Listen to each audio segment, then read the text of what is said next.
siyempre, para mas magandang ating talakayan, nasa linya na natin si Sir Marlo Baltazar. Siya po ang Acting Head ng National Clearance and Identification Center o NCIC ng National Bureau of Investigation o NBI. Sir, good morning!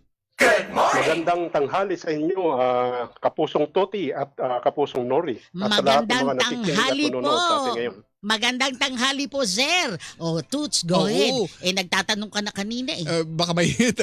Baka may hits ka. Kasi, mamaya na yung hits. Ang magandang balita dito, sir, no, ang ating NBI clearance nasa eGov app na. So paano yung proseso? Pa-explain nyo sa mga kapuso namin na nanonood, nakikinig, yung proseso ng pagkuha ng NBI clearance sa pamamagitan ng eGov app. Yes, magandang balita po yan.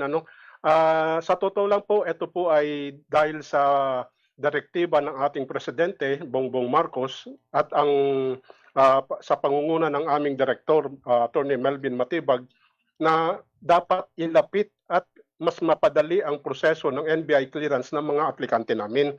Ngayon po, inintegrate na po namin ang pagkuha ng NBI clearance sa eGov, kung saan pwede na po kayong mag-apply at mag-renew ng NBI clearance sa eGov. Ang kagandahan po nito, hindi lang po pag-apply at pag-renew ng NBI clearance, makukuha nyo na rin po doon ang inyong e-clearance o yung digital copy ng inyong NBI clearance. Talaga, sir? Ibig sabihin, pag nag-apply ako, so ilang araw muna ang hihintayin ko bago ko makuha, sir? Kung wala akong hits, ha? Etong kagandahan nito, Kapusong Lori, no? Opo. Meron po kami isang kapusong artista ninyo, kasama natin, na nag-apply po ng clearance gamit ang eGov. Opo. Bago pa lang ho siya kumuha ng NBI clearance. First time niyang kumuha. First time. Siyempre, kailangan niya na picture at biometric.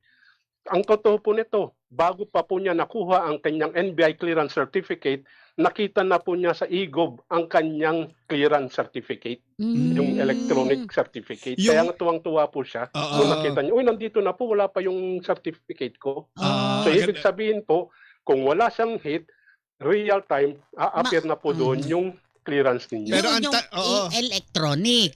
Yung iba, kasi paano ba pwede bang i-print yung electronic? Tatanggapin kaya po Sir Baltazar, sir? Oo. Kasi yan yung mainit na usapan. Maghihintay pa rin kami ng hard copy nyo.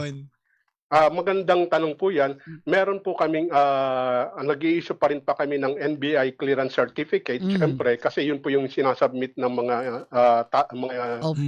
natin, naghahanap ng trabaho sa employer at sa mga ibang agency.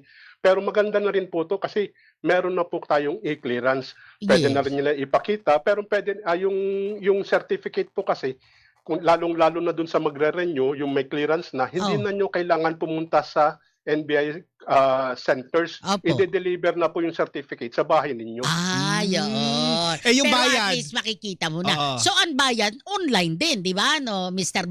Baltazar, sir? Lahat po kasi ng process natin ngayon, online na po, pati yung pag-online registration at pagbabayad. Kaya sinasabihan namin yung mga clearance applicant namin, bago kayo pumunta sa NBI clearance centers namin, dapat naka-online registration na kayo at online payment. Wala na po kayong ilalabas na pera sa loob ng clearance center. Yun ang maganda. Biro mo yun, real time pa, makikita mo na agad, wala akong hits, may clear ako. So, pero yung sa delivery muna, Mr. Baltazar, sir. So, nakita ko na, okay, pero medyo yung ina-applyan ko, talagang ang gusto niya, yung hard copy, na certificate. So, pag nag-apply ako ngayon, ilang araw bago ma-deliver sa bahay ko? Depende po yun sa layo ng nung pagde-deliveran. Pero ganito po yun, kagandahan nito. Kasi meron na po kayong e-clearance. Meron na pa kayong electronic clearance. Pwede na nyo pong ipakita yun sa inyong employer. Pwede naman nyo i-print yun. Pero pag kailangan po niya yung mismong certificate, isasabit na lang po yun. Na lang to follow na lang. Pero may consequence ba? Ang kagandahan nito, doon sa mga OFW natin, sa mga nasa ibang bansa, yun na po ang pinakamabilis na pagkuha ng NBI clearance. May consequence ba sa mga hindi mag-o-honor ng yung galing sa eGov app po na certificate po, sir? Hindi naman po, kasi wala naman po. Kasi kung yung ibibigay na e-certificate, pero pwede rin naman po i-verify yun online Ayun. sa aming website. Ayan, yun naman diba? pala. Kasi minsan, di ba, may mga masiselan talaga na hindi nag-honor din minsan, di ba? Oh, yung iba, Yung mga pero nababasa natin sa obligado Reddit. na sila, 'di ba, no? Mr. Baltarsar, obligado silang i-honor 'yan, 'di ba? Opo, ang Hmm. kagandahan kasi nitong e-certificate po, hindi po pwede itong i-modify o i-edit. Ito po yung kagandahan ng e-certificate. May special feature nga daw yan eh. Sabi Meron nila. po. Na hindi pwedeng mapeke at Hindi ma-AI yung dokumento mula Ang dyan. galing naman, ano? Magkano po ba ang bayad? Mr. Ganun pa rin Baltasar? naman po ang bayad. Ganun pa rin. Bale, 130 po sa NBI clearance, tapos 30 pesos sa convenience fee. So, Oh. 160 lang po ang babayaran. At sa mga newly graduate, walang bayad. Oo. At newly graduate sa mga first-time job seeker, wala pong bayad. Walang bayad. Dahil sa batas yan. Meron. Opo. Anyway, napakagandang Anyway. balita yan, sir. Maraming salamat po, sir, ha? Yes po. Saka isa pa ho, Opo, ang go ahead. kagandahan po nito, yung pinag-uusapan nyo kasi kanina yung tungkol sa heat. Opo, ayun nga pala. Oo. Paano kung may Kasi- heat? Hindi, kasi karamihan ho na nahihit, kaya sinasabi nila nahihit, kasi po nawawala nila yung mga certificate nila. Nag-a-apply po sila. Opo. Siya nawala. Si sir Nandito nawala. sa- Ayan, sir. Ole, nawala Kung kayo, sir. kung Okay. meron kayong NBI clearance previously, Ah. mare-recover po yun sa IGOB.